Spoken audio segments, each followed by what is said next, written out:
Now let's look at the Russian side of things with our former Moscow correspondent Emily Sherbin, who can't work in Russia anymore because DW is banned from operating in Russia.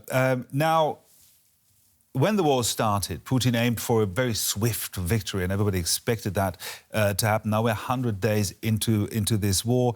They have to regroup and focus their attacks on the east now.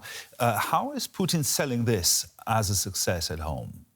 Well, look, the way that this war, which of course is called a special operation within Russia, has been framed rhetorically is so vague that essentially the Russian government, including Putin, can sell this, whatever they want to be a victory. So they went into this war saying that they wanted to denazify Ukraine and demilitarize Ukraine.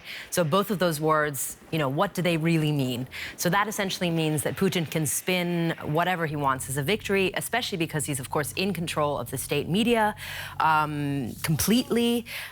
There's also no access now to various critical media outlets, which were blocked pretty much at the beginning of the war, including DW, which is also blocked within Russia. We don't know how successful Putin has been in selling this war. Surveys, of course, in wartime are a bit of a difficult thing. Independent polls have shown, though, that the majority of people, around 80%, do support this war still. Now, talking about the support of this war, when the invasion started, there was at least some protest. There was this journalist colleague who very publicly protested on state TV. But it has fallen silent by now. Why is that? Well, absolutely. Just in the first few days of the war, there were also protests on the streets. You might remember thousands of people were detained. Honestly, as a long-term Moscow correspondent, I was surprised that people even took to the streets at all, because that is a huge risk in Russia. In the last few years, especially kind of into 2021, the laws and the restrictions were so tight, including apparently over the coronavirus, but also just with an increase in the regime becoming more and more authoritarian.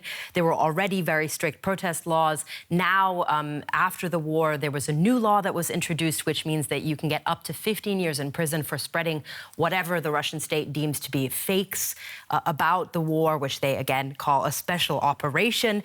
And now there are more laws coming in. The Duma is, for example, introducing a law that would make the concept of treason, state treason, broader. You could get up to 20 years for that. So people are scared. People are scared to protest. And what we're seeing now is more of a trickle of different protests happening. For example, there was one artist who changed the price tags in a supermarket to information about the dead in Mariupol. There was someone handing out candies in Moscow on Pushkin Square to people who were against the war. But this is more of a trickle at the moment. And I think that's because of the huge risk that people would have to take to the streets.